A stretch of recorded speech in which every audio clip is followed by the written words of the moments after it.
A vitamina A tem, então, os carotenoides, o retinol e seus ésteres, como nós já vimos, é rica em carbonos insaturados, a degradação está associada à oxidação dos lipídios insaturados, que são aqueles que têm duplas ligações, e a biodisponibilidade é muito fácil, né? Ela é muito boa, porque ela é absorvida naturalmente junto com as gorduras. Então, a função metabólica principal é um constituinte do receptor de pigmentos da luz no processo de visão. Então, por isso que se desenvolve a xeroftalmia, cegueira noturna. Isso era verificado muito nos estados do Nordeste, porque as crianças lá não faziam uso, não tinham acesso, né, à alimentação rica em cenoura e em vegetais da cor amarelo até o vermelho. Aqui, então, temos a tabela 1.1, que indica a atividade provitamínica desses carotenoides, né? Então, o beta-caroteno tem uma ação muito alta, né, 100%, o alfa-caroteno, o gama-caroteno e assim por diante, né. O licopeno, então, que está presente no tomate, e assim as variações também, né. Essas aqui são variações dos anéis orgânicos que formam esses componentes. Quais são os principais sinais da deficiência, então, da vitamina A? Perda de apetite, retardo no crescimento, alterações nervosas, alterações na pele, queratinização do tecido epitelial e aumento de infecções. Sinais mais graves, então, cegueira noturna, xeroftalmia, malformação fetal, nefrite, cegueira e morte. Ou seja, tem que se fazer uso aí bastante, né, de alimentos que contenham, né, a vitamina A. Então, aqui nessa transparência está mostrando que a interconversão do beta-caroteno, que é essa molécula grande aqui, nas formas ativas da vitamina A. Então, na verdade, a gente, né, por exemplo, faz a ingestão da cenoura, que é o exemplo, ou do mamão, que tem o beta-caroteno também, ele entra assim no nosso organismo, a provitamina A, por isso que a gente chama de provitamina A, ela ainda não é a vitamina A. Aí, nas nossas mucosas intestinais, ocorre o que? A quebra, né, desse beta-caroteno, essa molécula é dividida ao meio. E isso quem faz é uma enzima chamada oxigenase. Essa quebra, então, dá origem ao retinal, ao retinol e ao ácido retinóico. Tá? Então, isso aqui já é um processo metabólico de quebra do beta-caroteno. E o nosso organismo vai utilizar, então, o que? O retinol, o retinal e o ácido retinóico. Aqui é uma reação da degradação, com alguns detalhes a mais, né? Que é mais complexa. Isso aqui eu trouxe, então, só para vocês verificarem, né? Essa degradação, como ela ocorre. Então, da vitamina A seria isso. Da vitamina D, então, já falei, tem um papel fundamental na absorção do cálcio pelo organismo, é constituinte do hormônio 1,2,5 de hidroxicolicalciferol, que regula, então, a mineralização dos ossos. Ela é ministrada como provitamina e, na presença de luz, sofre reação em cadeia, tornando-se bioativa. Aumenta a absorção intestinal do cálcio e do fósforo. Regula a concentração do cálcio no plasma e está envolvida na síntese de colesterol e também nos processos de contração muscular. Aqui, então, as formas, né, da produção e regulação da vitamina D. Nós podemos encontrar essas 3 variações aqui da vitamina D no nosso organismo. O taquisquerol, a vitamina D3 e o lumisterol. Se vocês observarem, são poucas diferenças na estrutura. Aqui eu tenho uma dupla ligação, né? Aqui o anel já é um pouquinho diferenciado, mas então, são pequenas modificações da cadeia molecular orgânica que diferencia as 3 formas da vitamina D, então. A vitamina D, então, é conduzida ao fígado pela proteína ligadora da vitamina D, a PLD, que é uma proteína, então, que fixa, né, essa vitamina, e ocorre, então, a síntese do metabólito monohidroxilado, que é esse aqui, que se liga novamente, então, a proteína PLD é transportada até os rins, onde ocorre a síntese do metabólito 24,25-OH, 2D, e da forma ativa da vitamina D, que é 1,25-OH2D. Então, aqui que eu tenho a forma ativa. Então, a vitamina D, ela é sensível ao oxigênio e à luz. Ela é estável nos alimentos e o processamento térmico não afeta a sua atividade. Então, as fontes principais, né, de vitamina D, os óleos de peixe, o leite, o ovo e o fígado. No ovo, mais então na gema do ovo. Vitamina E, alfa-tocoferol e tocotrienol na fase lipídica, são não polares. A degradação ocorre por oxidação, então a vitamina D tem que ter o cuidado que ela vai reagir com oxigênio. A ação antioxidante é muito forte em óleos e no corpo, tá? E também se utiliza a vitamina D na cura da carne, se misturar, então, a vitamina E com nitritos, vai impedir a formação das nitrosaminas, né, que são componentes carcinogênicos ou pró-carcinogênicos. Onde se utiliza os nitritos e nitratos? A forma carcinogênica é o nitrito, mas eles estão juntos, né, utilizados nos sais de cura, para a produção de salame, para a produção de outros derivados cárneos aí. Então, se a gente utilizar junto na formulação a vitamina E, nós vamos estar impedindo a formação, ou retardando, ou diminuindo a formação das nitrosaminas. Aqui, então, nós temos as estruturas dos homólogos da vitamina E, estrutura 1 e 2. Aqui, então, na estrutura 2, eu tenho uma dupla ligação a mais, né, que é o que diferencia essa desta molécula. Aqui também e aqui também. Tenho mais insaturações.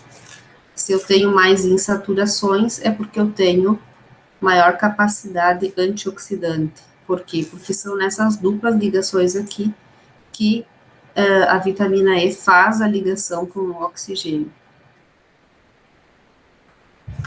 A vitamina K, então, a naftoquinona, com ou sem o radical terpeno na posição 3, é muito estável ao calor e à oxidação. A ação metabólica, fatores coagulantes do sangue, protrombina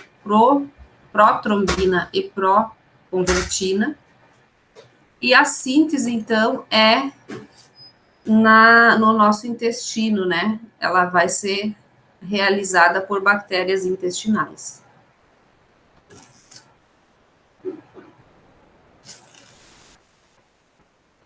Então, aqui a estrutura da vitamina K. Aqui na primeira, filoquinona, vitamina K1, menaquinona, vitamina K2, e menadiona, vitamina K3. A vitamina K, então, ela vai ser solubilizada nas micelas, no duodeno, e é absorvida no intestino delgado, com o auxílio dos sais biliares. Ela entra, então, no sistema circulatório via sistema linfático, né? Passa pelo sistema linfático, os quilomicrons carregam ela até o sistema circulatório. E aí ela entra no fígado, então, onde é incorporada, né, pela VLDL, distribuída aos tecidos pelo colesterol. Tanto pelo colesterol ruim, que é o LDL, tanto quanto pelo colesterol bom, que é o HDL, e vai para os tecidos. Então, até aqui eu falei das vitaminas A, D e K, que são as vitaminas lipossolúveis. Agora, então, nós vamos ver as vitaminas hidrossolúveis, que são aquelas que se dissolvem em água. Então, nós temos neste grupo a vitamina C e todas as outras vitaminas do complexo B. Com exceção da vitamina C, todas as outras são coenzimas, ou seja, vão auxiliar alguma enzima do nosso metabolismo, tá? Então, todas as vitaminas do complexo B têm função coenzimática.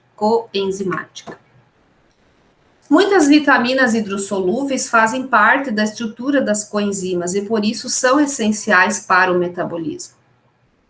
Porque se eu não tiver o cofator, que é a vitamina, a enzima não funciona de forma adequada.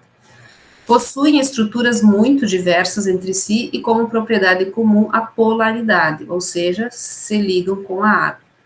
Não são acumuladas e devem ser continuamente fornecidas pela dieta, com exceção da B12, que pode ser armazenada no fígado. Então, as outras todas precisam ser absorvidas da nossa dieta alimentar. Então, a primeira que nós vamos ver é a vitamina hidrossolúvel, vitamina C, também conhecida como ácido ascórbico, que é o quê? Um importante antioxidante em alimentos. Ela inibe o escurecimento enzimático provocado pela polifenol-oxidase, pois ela consegue fazer uma redução na estrutura da ortoquinona, que é um composto anterior à melanoidina ou às quinonas, que dão a pigmentação marrom. Faz redução de íons metálicos, reduz formação também das nitrosaminas em carne curada e sequestra o oxigênio singlet.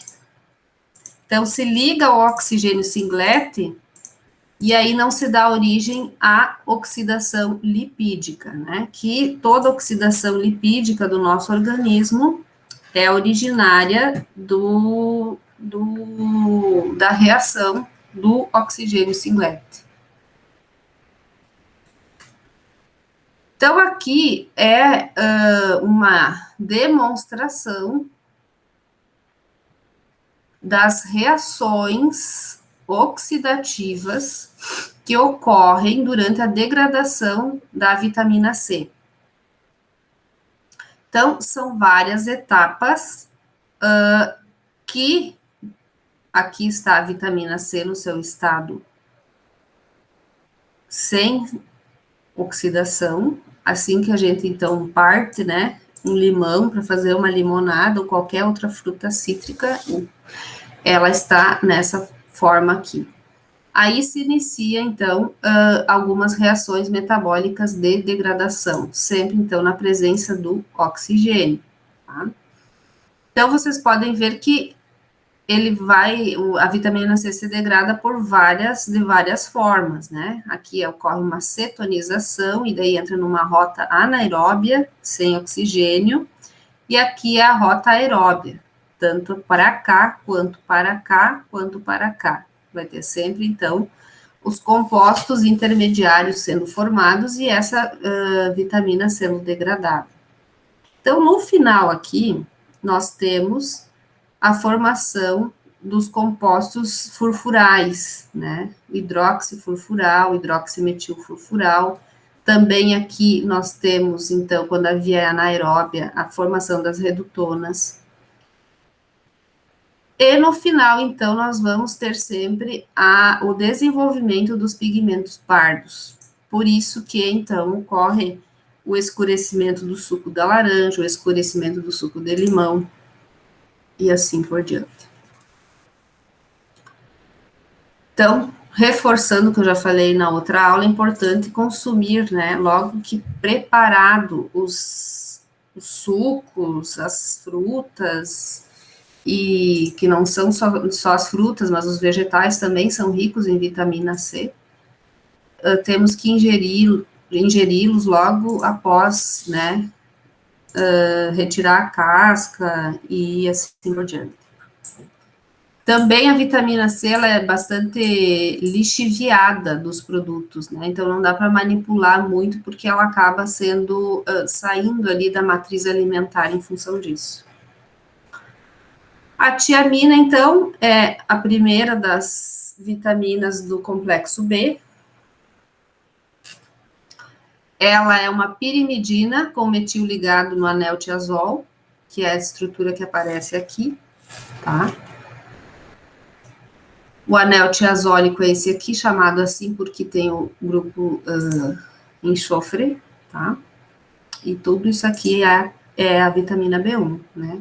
Toda essa parte dessa estrutura aqui. Ela pode aparecer como tiamina mono ou difosfato, se tem um ou dois fosfatos ligados. A tiamina pirofosfato funciona como coenzima, né, das desidrogenases, descarboxilases, fosfocetolases e transcetolases. Ou seja, ela é cofator, auxilia todas as enzimas desses quatro grupos aqui, desses três grupos aqui, desidrogenases, quatro grupos, desidrogenases, descarboxilases, fosfocetolases e transcetolases, que estão no metabolismo.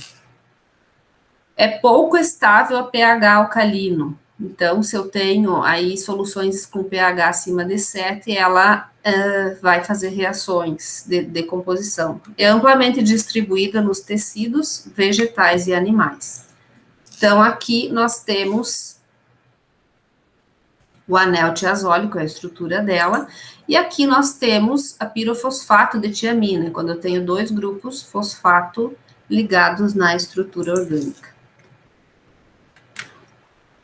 As perdas dessa vitamina B1 ocorrem nas seguintes condições. Condições que favorecem a lixiviação da vitamina no meio aquoso, e o pH, se está próximo da neutralidade ou superior, né? E quando ocorre exposição também a agentes sulfitantes, por quê? Porque ela tem um enxofre lá no anel tiazólico, vai poder fazer uma ligação covalente do tipo ponte de sulfeto. A retenção, então, da tiamina também é menor em temperaturas mais elevadas, né? Se eu tiver temperaturas mais altas aqui, eu tenho menor retenção. Aqui, então, são as perdas típicas de tiamina em alimentos enlatados durante o armazenamento. Se for feito a 38 graus, né, e a 1,5 graus.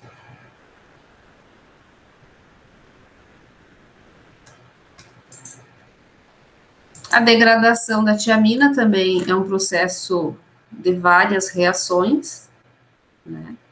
Mas sempre prestando atenção que aqui, ó, os produtos sulfitantes, né, que tem enxofre na forma SO3, vão, né, fazer ligações aqui e abrir o anel tiazólico e separar, então, as partes, né, dessa vitamina.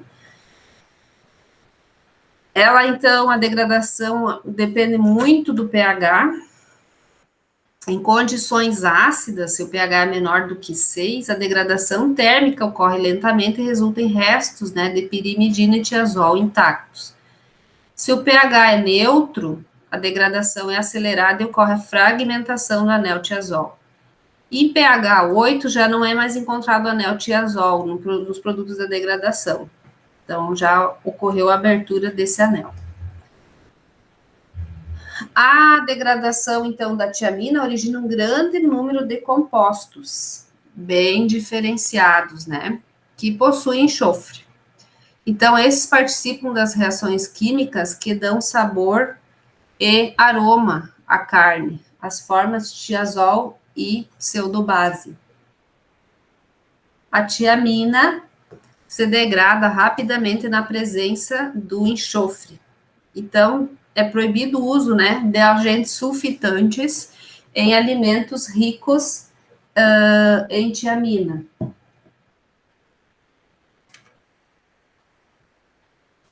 A deficiência dessa vitamina dá origem a uma doença chamada beriberi.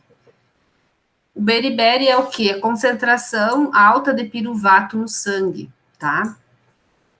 Então, isso ocorre quando a glicose é convertida a piruvato e este em acetaldeído e CO2.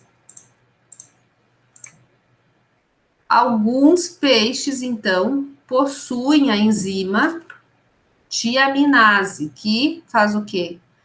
Quebra a tiamina. Então, não é recomendável que a gente faça o consumo de peixe cru.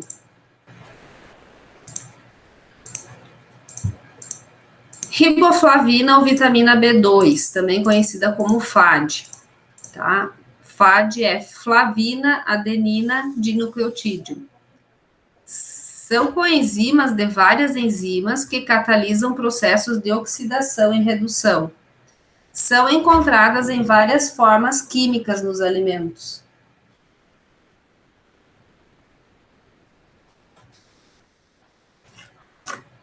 São encontradas em várias formas químicas nos alimentos. Participa como fator ou grupo prostético de enzimas que catalisam a transferência de elétrons. Bastante estável em alimentos e as perdas são da ordem de 10 a 15%. Ela é termoestável, mas é sensível à luz. Então, sob a radiação ultravioleta, ela se decompõe.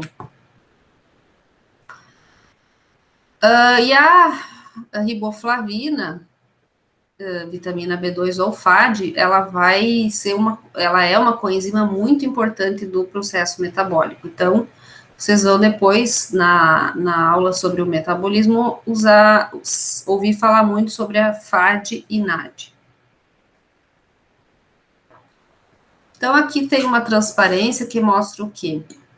A riboflavina, quando ela está na forma oxidada, tá?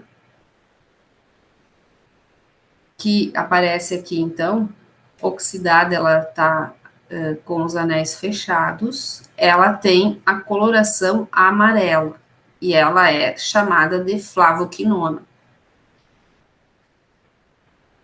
Quando ocorre o processo de redução, o que ocorre? Eu tenho a incorporação aqui de íons hidrogênio. Lembrando sempre que reações de oxidação e redução são dessa forma, um oxida e outro reduz. Aqui, então, eu tenho a riboflavina, chamada de riboflavina reduzida. E assim, ela tem o nome de flavohidroquinona e ela é incolor, né? Então, sempre assim, na forma oxidada amarela e na forma reduzida, ela é sem cor.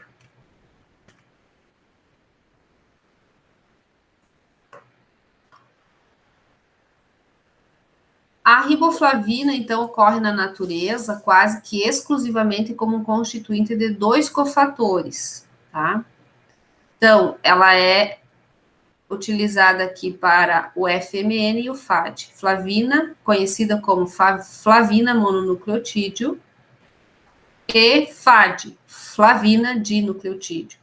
Então, aqui eu tenho essas duas formas, né, como ela pode aparecer como cofator enzimático. E as reações, então, do metabolismo, só para mostrar, né, onde que ela está envolvida, as reações onde ela faz papel de cofator, Por exemplo, nessa reação aqui, nos intermediários do metabolismo de carboidratos, quando eu vou transformar o succinato em ácido fumárico, ou fumarato, né? Então, aqui eu tenho a presença da FAD.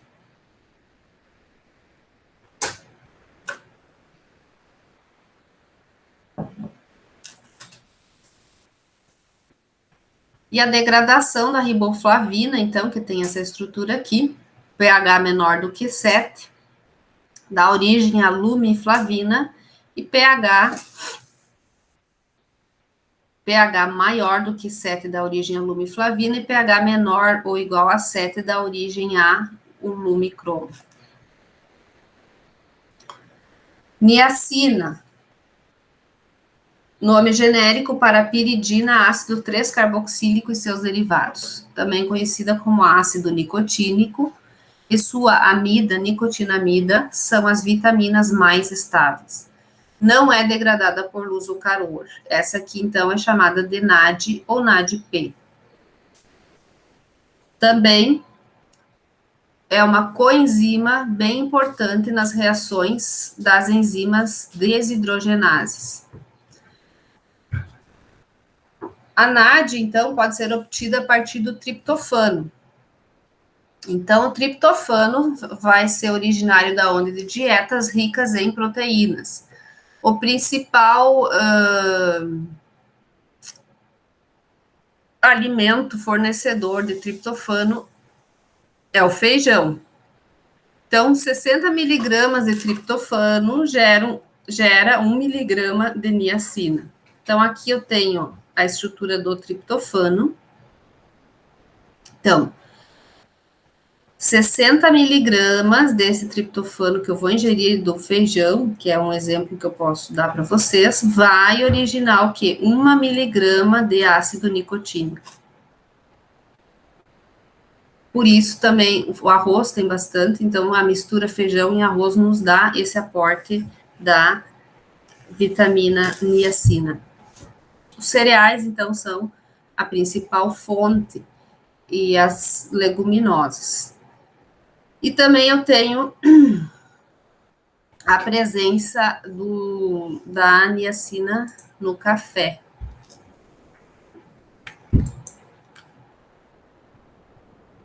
A função dela, então, como coenzima, é transferir elétrons nas reações de óxido-redução e elas vão trabalhar junto aí com as enzimas, tá? Então, aqui é o ácido nicotínico e aqui a nicotinamida. E aqui, então, como ela vai ser encontrada, né, junto como coenzima. E aqui um modelo de aplicação, né, de onde ela faz, então, a sua atuação. Vocês vão ver depois lá no ciclo de Krebs também, que sempre é a NAD que vai estar recebendo elétrons e transportando, né, captando os elétrons durante o processo metabólico. Vitamina B6 é o nome, então, genérico para 2-metil, 3-hidroxi, 5-hidrometilpiridina. Ela está também conhecida como piridoxal fosfato, é coenzima em mais de 100 reações que envolvem o metabolismo de aminoácidos, carboidratos e lipídios. É outra coenzima bastante importante. Todas as formas químicas existem em alimentos e possuem atividade vitamínica. Então, aqui eu tenho as 3 formas, né, como a vitamina B6 pode aparecer, na forma piridoxal, piridoxamina e piridoxina e piridoxamina. E a forma mais estável delas é a piridoxamina, que é essa forma aqui. Aqui, então, é quando ela se liga a um grupo fosfato, né? Tanto a piridoxal quanto a piridoxamina se ligam ao grupo fosfato. Aqui o grupo, então, é aldeído, E aqui o grupo amina, né? As formas glicosiladas, ou seja, quando elas estão ligadas a uma glicose, são encontradas principalmente nos vegetais. Então, vai estar a vitamina junto com um açúcar.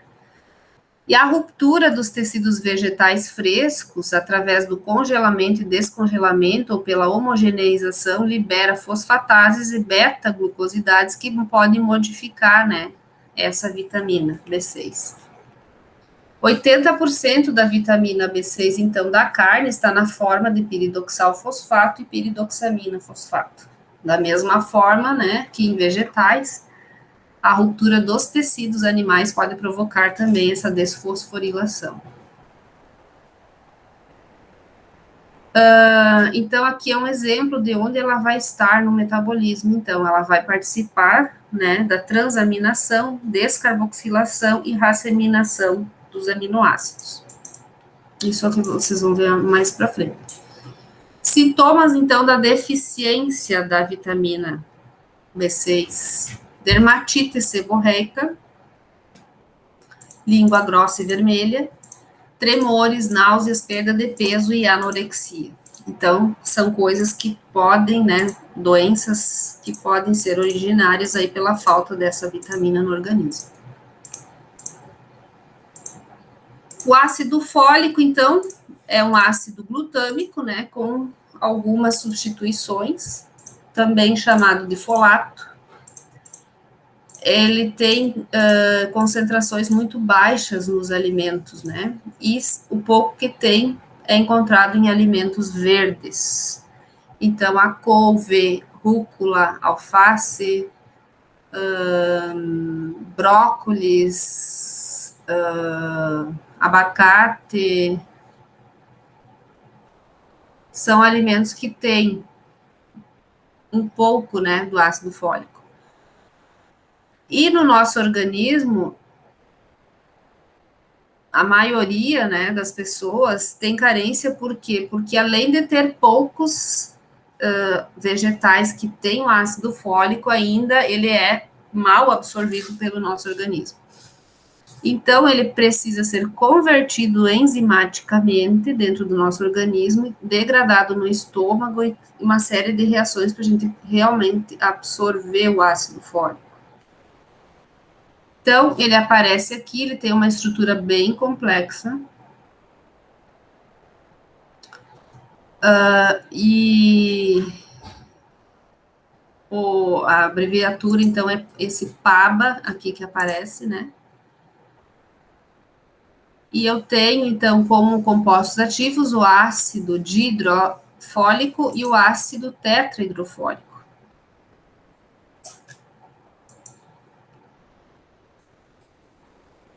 Apesar de ter pouca quantidade nos vegetais e ter que ser tão bem absorvido, porque o ácido fólico ele está diretamente atrelado aí à biossíntese de serina e purina, que são as nossas bases nitrogenadas, né, e que formam a medula. Ele faz o transporte, então, de uma unidade de um carbono na biossíntese de purina e serina.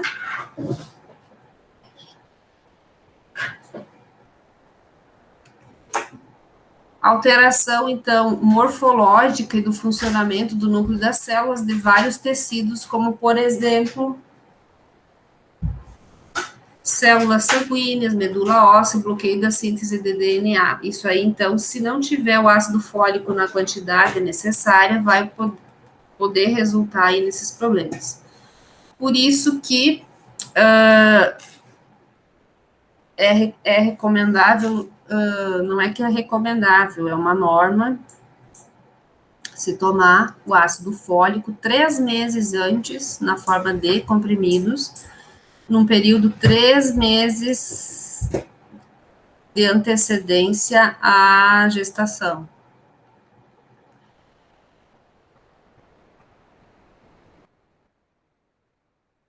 E também o ácido fólico, ele é adicionado no Brasil junto com o ferro na farinha de trigo, para que a população não tenha tanta deficiência dessa vitamina. A próxima vitamina do complexo B, então, é a biotina. Ela é uma coenzima também envolvida em reações de carboxilação e transcarboxilação. Função importante na síntese de ácidos graxos e gliconeogênese. Envolvida, então, também no metabolismo de lipídios e proteínas. A biotina é uma vitamina que precisa estar presente para o crescimento normal do indivíduo. Ela é muito estável à luz, calor e oxigênio. Então, a biotina, ela está amplamente distribuída em tecidos animais e vegetais. A deficiência desta vitamina é rara em pessoas normais. E ela é bem retida no processo de alimentos. Ela parece um pouco de perda em alimentos com baixa umidade, como cereais matinais, por exemplo. Aqui é uma das reações, então, de carboxilação. A transformação do acetil-CoA em malonil-CoA. Então, tem o quê? Uma incorporação, né? Aqui tem uma molécula com 2 carbonos, e aqui, então, na reação com a vitamina, eu tenho o desenvolvimento aqui do malonil-CoA, que tem 3 átomos de carbono. Vitamina B12, cianocobalamina. É difícil adicionar alimentos, tá? Porque ela tem coloração avermelhada, tem o cobalto na sua estrutura orgânica, que fica bem no centro aqui. O cobalto tem uma cor marrom. Então, essa é a estrutura dela, mas é difícil de se adicionar, né, em alimentos. Encontrada somente em animais e micro-organismos. Os micro-organismos produzem quantidades significativas de B12. E a doença que se desenvolve se tem falta da B12 é anemia perniciosa ou a deficiência na formação da hemoglobina. Então, a B12 é indispensável nas redutases de nucleotídeos, nas enzimas envolvidas na redução de ribose a RNA e desoxirribose a DNA, na síntese de DNA. A diminuição na produção de hemácias também está ligada a problemas na síntese de DNA. A B12 participa do metabolismo, então, dos ácidos graxos. E aqui está o exemplo. Então, a degradação da vitamina B12 não está elucidado totalmente ainda, e porque tem baixas concentrações, né, em alimentos. E, por fim, também incluído aqui, os minerais, né? Os minerais são divididos, então, arbitrariamente em 2 grupos, macro e microminerais. Macrominerais são aqueles que a gente precisa, né, numa quantidade maior que 100 miligramas por dia. E aqui estão os minerais cálcio, fósforo, sódio, potássio, cloreto e magnésio. E os micro, então, que são requeridos numa quantidade menor do que 100 miligramas por dia. Então, a gente chama de elementos traço. Cromo, cobalto, cobre, iodo, ferro, manganês, selênio e zinco, que fazem, então, a gente precisa ingerir em quantidades menores. Destaco aqui o selênio, né, que a gente precisa ter uma quantidade boa, mas que a menos de 100 miligramas chega, né?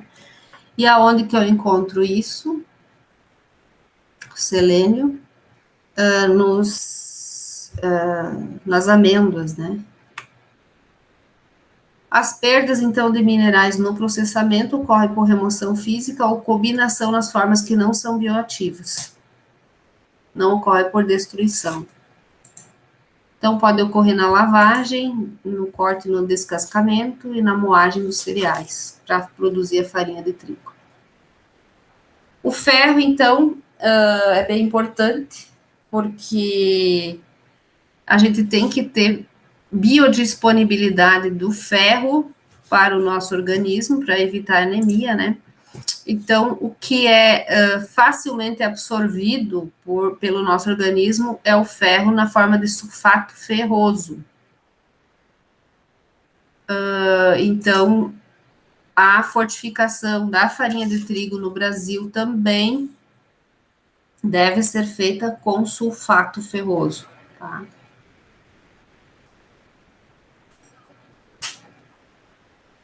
Nas farinhas, então, pode formar sabor e odor estranho e também podem catalisar a oxidação de ácidos graxos e vitaminas lipossolúveis. Então, tem que se utilizar na forma de sulfato ferroso e na quantidade indicada pela legislação.